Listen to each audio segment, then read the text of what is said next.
think there's an interesting... I think it'll be interesting to see what happens in terms of what they actually achieve when the window opens, because clearly they are, as you say, targeting these young attacking players. Obviously, the discussion's ongoing with Kai Havertz as well now in terms of adding to Timo Werner and Ziyech, the fantastic, forward players they're bringing in. But you and I would look at it and think, actually, you've got to address what's going on behind that a little bit as well. So we're wondering, is that then going to follow? And we know they're linked with Ben Chilwell, we know they're interested in Declan Rice. But they might even need more than that. And suddenly when you're saying, well, if you're going to do Havertz, Rice, Chilwell, I mean, how much money have they got? We know they got the money from the Hazard deal they didn't spend last summer and the money from Morata. But I wonder whether or not a little bit the club might be pushing for certain types of signings and the manager might be pushing for other types of signings. So I think he might be thinking, I need to sort things out a bit more at the back. I think the club are thinking Kai Havertz could be one of the best players in the world. So what, they're talking more on a business point of view? I think there might be a little bit of that going on, that maybe they're thinking this is an opportunity to get, a player like Havertz who they could, for example, like with Hazard, 5-6 years from now, could sell him to Real Madrid for a lot more money. There's nothing wrong with that.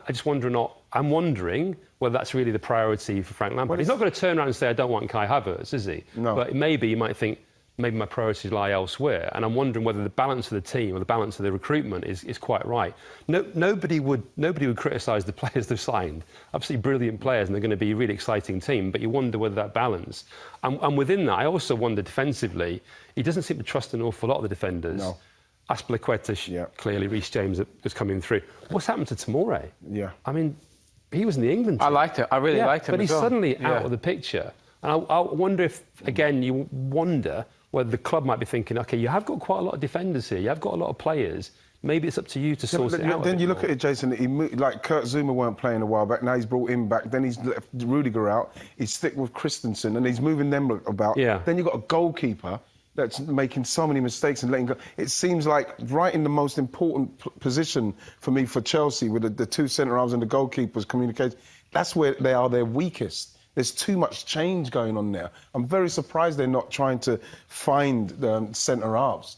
You know what I mean? I think the goalkeeper thing, as we've already talked about David De Gea, I think if you're talking to people at Chelsea privately, if you could get the deal to move Kepa on, would you do it? Well, absolutely. And the big regret at Chelsea is obviously at one stage they were after Alisson, and he went to Liverpool, and they bought Kepa, and he's not in the same league at the moment, is he? So I think that's been a big regret from them. It's one of the stumbling blocks over Kepa and maybe changing the goalkeeper that Chelsea want to get back that huge fee. And also because he's still very young. So there's a real fear at Chelsea, because they've had this happen to them before, we saw with Salah going, with De Bruyne going, that this goalkeeper, he might become a great goalkeeper.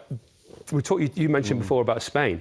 There was that whole debate in Spain that Kepa was better than De Gea, wasn't there? That he should be the number one for the national team and it shouldn't be De Gea. And we're all thinking, hang on a minute, how can that be the case? So people do still think there's an awful lot of potential there. I do have some sympathy with Kepa, because look at it this way: he's a young guy, and I know he's a wealthy man and everything, but he's a young guy in London on his own during lockdown. It's tough. He was in lockdown living in a flat in Chelsea on his own. And I wonder whether sometimes people forget, well, that effect that can have on somebody as well. And I'm talking to somebody close to him who said that it was tough going for him. Imagine. It was tough. Is it also the case that do goalkeepers, and Alisson came in and made an immediate impact and fitted in straight away. De Gea didn't, though.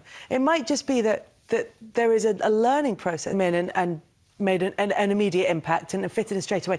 De Gea didn't, though. It might just be that there is a learning process towards keeping in the Premier League. I'm not sure. I think when you're, as a goalkeeper, it's almost like a ref. They're at their best when you don't notice them, really, aren't they? And I think the mistakes that he's made, I think he's unsettled that defence. I think if you think back to maybe Cavallo or John Terry in that side, JT wouldn't have had that. He wouldn't have. He would have pulled them aside, he would have spoke to them something. And I think for Frank, if I think about those great Chelsea teams, the spine of the team was impeccable, wasn't it? Right throughout the whole team with Makelele and Frank and Drogba, in goal with Cech and Terry. Frank doesn't have that. So if you go into a must-win game, who's he relying on in goal at the back? He's not sure. 100% he's not sure. I think he knows they can create chances and score goals. So if it's a goalkeeper, Kepa, he costs a lot of money. He's got to perform. If he doesn't perform, it's been 2 years.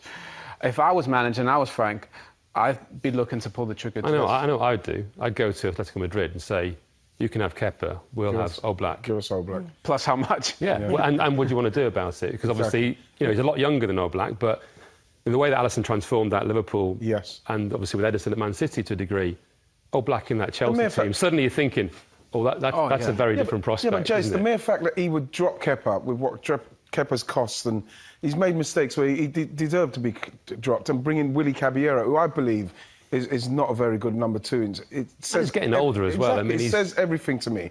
They'd probably get rid of him if they could, but I'm not sure who would take him now.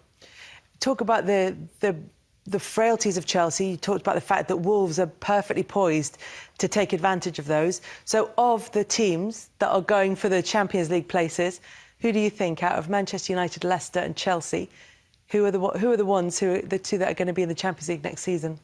I'm gonna say Man United and Chelsea. Okay. The other day I said Wolves, though. I'm going to go Man United and Chelsea. Yeah, and keep your powder dry, because we might have predictions later. You don't want to give them too much away. What do you think? I'm the same. I think United, I think they beat Leicester just because of Leicester's defensive issues, and I think, Frank, they'll do enough to get a result. But I think that will be potentially the best game that Chelsea Wolves won. Yeah.